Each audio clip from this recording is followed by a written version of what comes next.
Hi friends, welcome to Rocks Vijay talks.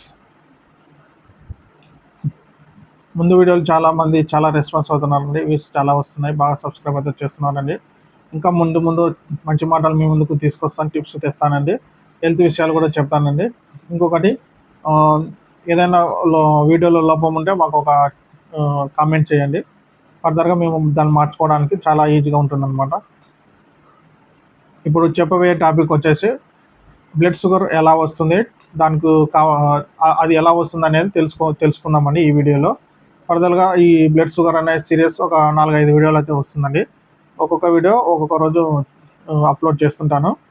ఈరోజు అయితే blood sugar ఎలా వస్తుందైతే తెలుసుకుందామండి.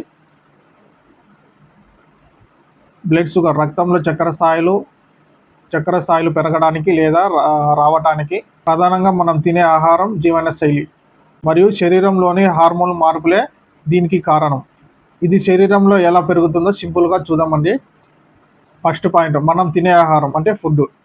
మనం అన్నం, టిఫిన్స్, స్వీట్స్ లేదా కార్బోహైడ్రేట్స్ అంటే పిండి పదార్థాలు ఎక్కువగా ఉండే ఏ పదార్థం ఉన్నా తిన్నా మన జీర్ణ వ్యవస్థ దాన్ని గ్లూకోజ్గా మారుతుంది.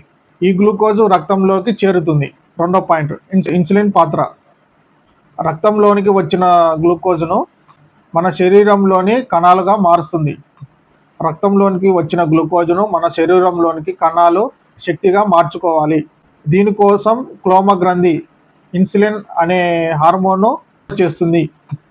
ఇన్సులిన్ ఒక తాళం చెవిలాగా పనిచేసి రక్తంలో ఉన్న గ్లూకోజు కణాల లోపలికి వెళ్ళేలా చేస్తుంది. బ్లడ్ షుగర్ లెవెల్స్ ఎప్పుడు పెరుగుతాయి? టైప్ 1 వచ్చేసి ఇన్సులిన్ లోపం, శరీరం అసలు ఇన్సులిన్ ఉత్పత్తి చేయకపోవడం. టైప్ 2 ఇన్సులిన్ రెస్పాన్స్, శరీర కణాలు దాన్ని వాడలేకపోవడం. దీనివల్ల గ్లూకోజ్ కణాలలోకి వెళ్లకుండా రక్తంలోనే పేరుకుపోతుంది. దీనే మనం షుగర్ రావడం అని అంటాము. షుగర్ లెవెల్ పెరగడానికి ముఖ్యమైన కారణాలు: శారీరక శ్రమ లేకపోవడం, రోజంతా ఒకే చోట కూర్చోవడం, వ్యాయామం చేయకపోవడం, వంశపారంపర్యం, కుటుంబంలో తల్లిదండ్రులకు షుగర్ వంటి వచ్చే అవకాశం ఎక్కువ, అధిక బరువు అంటే ఓవర్ వెయిట్, పొట్ట చుట్టూ కొవ్వు ఎక్కువగా చేరడం వల్ల ఇన్సులిన్ సరిగా పనిచేయదు, మానసిక ఒత్తిడి అంటే స్ట్రెస్ ఒత్తిడి, సరిగా నిద్ర లేకపోవడం, ఎక్కువగా స్ట్రెస్ వల్ల శరీరంలో కార్టిసోల్ వంటి హార్మోన్లు విడుదలయ్యే షుగర్ లెవెల్స్ పెరుగుతాయి.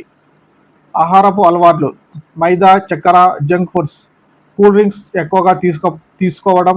మీరు బ్లడ్ షుగర్ నార్మల్ లెవెల్స్ లేదా దీనికంటే కంట్రోల్ చేసే పద్ధతుల గురించి తెలుసుకోవాలా అనుకుంటున్నారా?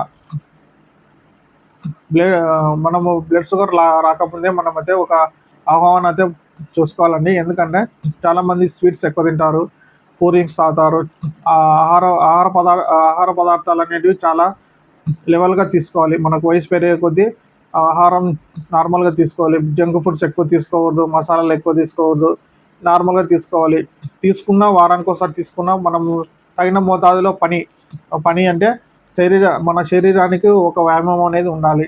ఎందుకంటే ఇప్పుడున్న సిచ్యువేషన్లో చాలామంది కూర్చొని పని చేస్తుంటారు, నిలబడే పని చేస్తుంటారు, కూర్చొని పని చేస్తుంటారు.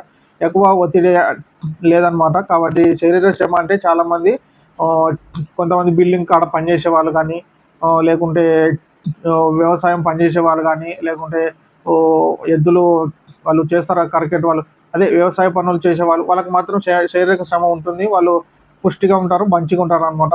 ఎన్ని జంక్ ఫుడ్స్ తిన్నా ఏం కాదనమాట. వాళ్ళు అలా ఉంటుందన్నమాట. జంక్ ఫుడ్స్ అయితే తినకూడదండి. ఎప్పుడోసారి ఒక మంత్లీకి ఒకసారి, వారానికి వస్తే తినాలి. కానీ ఇలా తిన్న కొద్దీ పొట్ట చుట్టూ పేరుకుపోయి షుగర్ లెవెల్ పెరిగే అవకాశం ఉంటుంది. కాబట్టి మనము రాకముందే కొన్ని జాగ్రత్తలు అయితే తీసుకోవాలి. ఎలా తీసుకోవాలి అనేది నెక్స్ట్ వీడియోలో మీకు చెప్తానండి.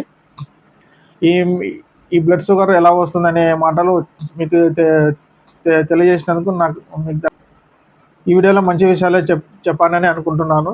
మరియు మంచి వీడియోలు మీ ముందుకు రావాలంటే లైక్ చేయండి, సబ్స్క్రైబ్ చేయండి. మరో వీడియోతో మీ ముందు ఉంటాను. Bye friends.